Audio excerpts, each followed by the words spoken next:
ஆன்மீக நண்பர்கள் அனைவருக்கும் அன்பு கலந்த வணக்கங்கள்.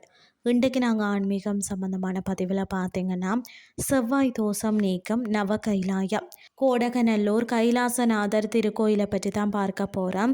தாமிரபரணி ஆற்றங்கரையில் அமைந்துள்ள புண்ணிய தலமான கோடகநல்லூர் ஆன்மீக ரீதியாகவும் வரலாற்று ரீதியாகவும் பல அதிசயங்களை தன்னகத்தே கொண்டது. இந்த தலத்தின் வியக்க வைக்கக்கூடிய சிறப்புகள் பார்த்தீங்கன்னா, செவ்வாய் தலம் நவ கைலாய தலங்களில் இது செவ்வாய் பகவானுக்கு உரிய விசேஷமான தலம்னு சொல்லப்படுகிறது. ஜாதகத்தில் செவ்வாய் தோஷம் இருக்கிறவங்க அல்லது திருமண தடை இருக்கிறவங்களுக்கு இது மிக சிறந்த பரிகார தலம்னே சொல்லலாம். நவ கைலாயங்கள்லேயே இங்குள்ள கைலாசநாதர் பார்த்தீங்கன்னா உருவத்தில் மிக பெரியவர். சுவாமிக்கு 8 முழத்தில் 8 வேட்டிகள் கட்டி அலங்காரம் செய்வது காண்பதற்குரிய காட்சி.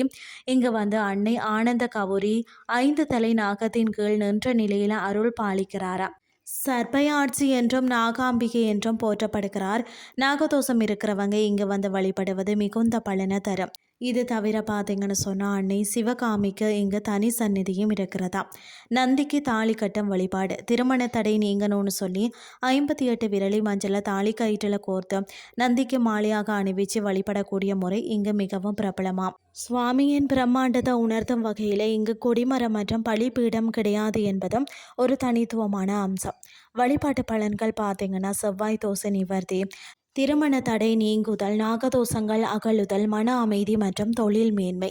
அடுத்த முறை திருநெல்வேலி பக்கம் சென்றீங்கன்னா தாமிரபரணி நதிக்கரையில் அமைதியாய் வீற்றிருக்கக்கூடிய இந்த அற்புத தலத்திற்கு சென்று கைலாசநாதரையும் ஆனந்த கவுரி அம்மனையும் தரிசித்து அருள் பெறுங்கள்.